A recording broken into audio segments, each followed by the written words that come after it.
आजच YouTube वर लोकशाही भारत न्यूजला सबस्क्राइब करा आणि बेल आयकॉन दाबायला विसरू नका। पनवेल अग्निशमन दलातील मनमानी संदीप पाटील यांच्यावर गंभीर आरोप।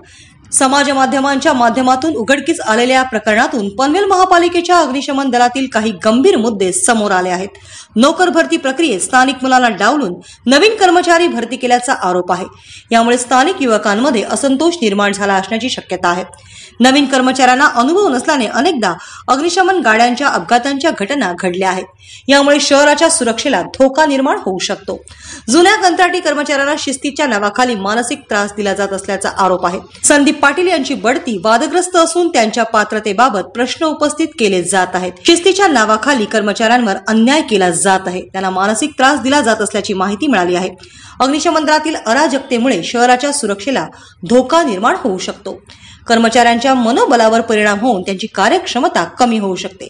या प्रकारामुळे महापालिकेच्या प्रतिमेला धक्का बसू शकतो। या प्रकरणाची सखोल चौकशी करून दोषींवर कारवाई करणे आवश्यक आहे। नोकर भरती आणि बढती प्रक्रिया पूर्णपणे पारदर्शक करणे आवश्यक आहे। अनुभवी कर्मचाऱ्यांचे महत्त्व ओळखून त्यांना प्राधान्य देणे आवश्यक आहे। कर्मचाऱ्यांचे कल्याण करण्यासाठी योग्य उपाययोजना करणे आवश्यक आहे। पनवेल अग्निशमन दलातील ही घटना गंभीर आहे आणि यावर लक्ष देणे आवश्यक आहे। या प्रकरणातून शिकून भविष्यात अशा घटना घडू नयेत याची काळजी घेणे आवश्यक आहे। आजच YouTube वर लोकशाही भारत न्यूजला सबस्क्राइब करा आणि बेल आयकॉन दाबायला विसरू नका।